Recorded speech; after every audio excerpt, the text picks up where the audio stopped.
All right, for some reason, these canister shells get requested all the time on my channel. I'm not sure why, I didn't look up any videos, but I do know that this is a really popular shell kit.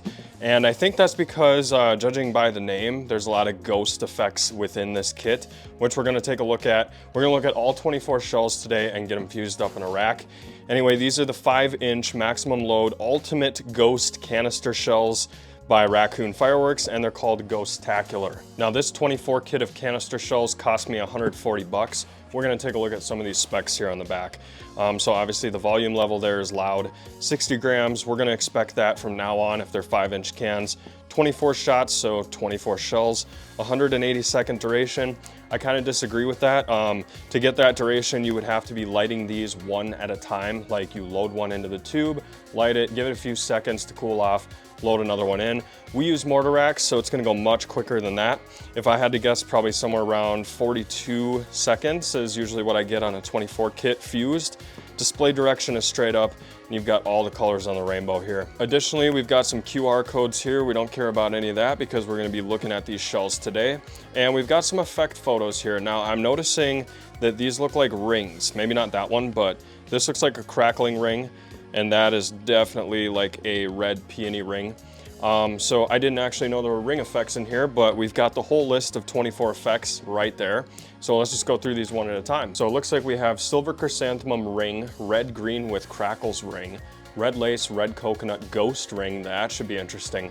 So the ghost effect, I believe, is what wraps around. So like when the stars break, it'll kind of wrap around in a ghost. And if they can pull that off in a canister shell, that's gonna be awesome. Then we've got gold lace, sea blue ghost ring. I've got high expectations for this kit. Gold lace, magenta ghost ring, silver lace with a sea blue ghost ring, silver lace, red ghost ring, neon pink and green ghost ring. Okay, so I guess I didn't notice this, but there is a ghost ring on every single one of these shells. Minus these couple here at the end, like lemon ring, sea blue ring, magenta ring. I kind of have hit or miss bad luck with ring shells, and I'm sure you guys noticed that from the last video I did on some ring canister shells. Some of them break sideways, and when that happens, it looks like a streak or just one line of stars in the air versus that nice symmetrical ring as you see pictured here. Like that would be like your perfect example of a ring shell break. So to get around that, we're gonna have multiple camera angles when we go to light this off, and hopefully that way we can ensure that at least one of those cameras is gonna pick up every single one of these 24 ring shells on video. Now for the fun part, let's get all 4 of these sleeves of canister shells out of the box and take a look at these things. So they come out and they get a little stuck together like this, one on top of the other with tubes facing opposite directions. This is what our canister shells look like.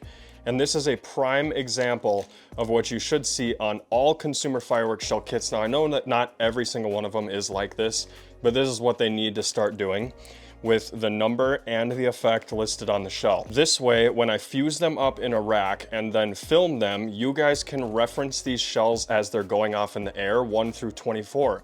Because I've got a way of fusing these to where we can enjoy each shell one at a time from 1 all the way up to 24. Now let's get this tube out of here and take a look at it. So a standard 12-inch fiberglass tube with concrete wooden base. This is basically the universal standard for consumer firework tubes, and you're gonna find 4 of these within most 24 shell kits. And with that, there's not a whole lot of other stuff to talk about, so we're gonna go ahead and get these fused up in our mortar rack, which I'm actually gonna show you right now. Okay, so this is the new style mortar rack that I've been using for the 24 shell kits. And as you can see, it's just a bunch of repurposed fiberglass mortar tubes with the bases knocked off of the bottom. You can simply do that with a hammer, but then you put them in a wooden rack like this, and at the very bottom where that concrete plug just reaches the top, you're gonna drill these 2 holes, and then from there you lead the fuse in like you would on a 500-gram cake. So it's pretty easy to do, and you get perfect pacing on your canister shells doing it like this. Now on a traditional wooden rack with high density polyethylene tubes and wooden plugs on the bottom, you know that wood isn't very heavy on the bottom, it's a plug about this big. You're definitely gonna wanna put some support beams here on either side of the rack to keep it from tipping. The only exception is with these fiberglass tubes, there's so much concrete down here in the bottom of the tube that it adds a ton of weight to the rack. There is no chance that this thing is gonna tip over.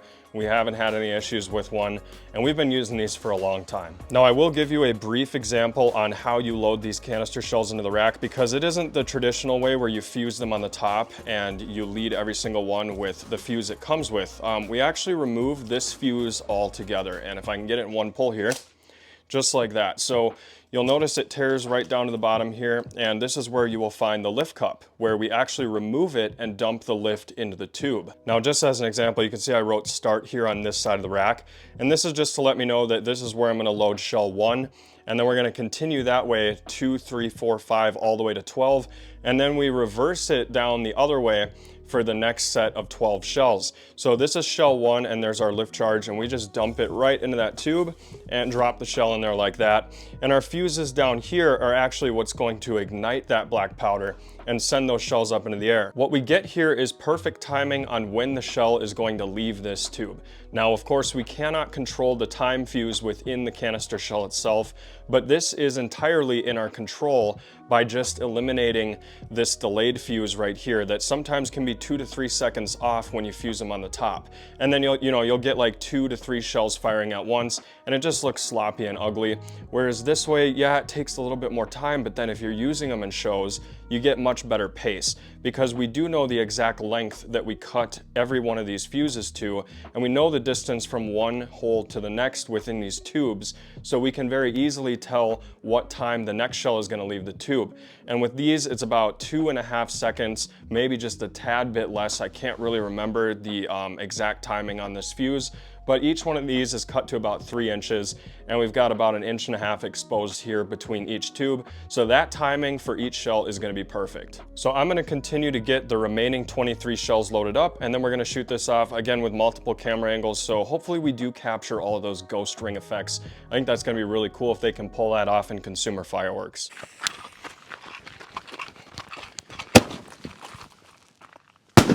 Here goes our first 12. I need to back up. Holy crap.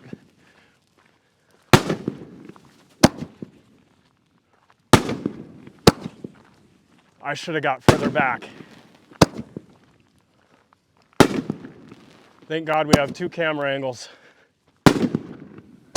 I was gonna do 3, but I forgot.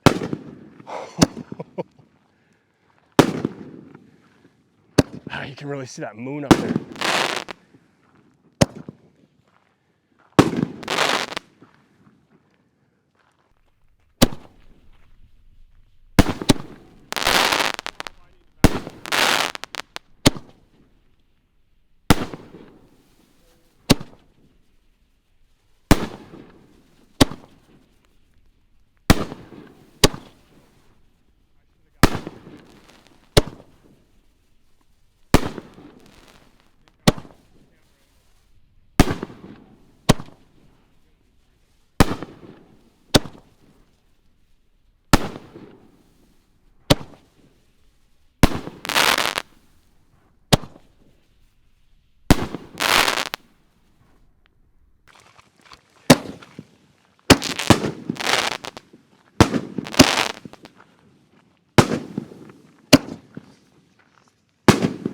Holy cow.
All right, so I was a little underprepared for those shells.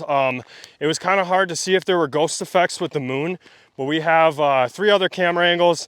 I actually came back up here for the next set of 12 shells and did put a wide angle right there on the ground.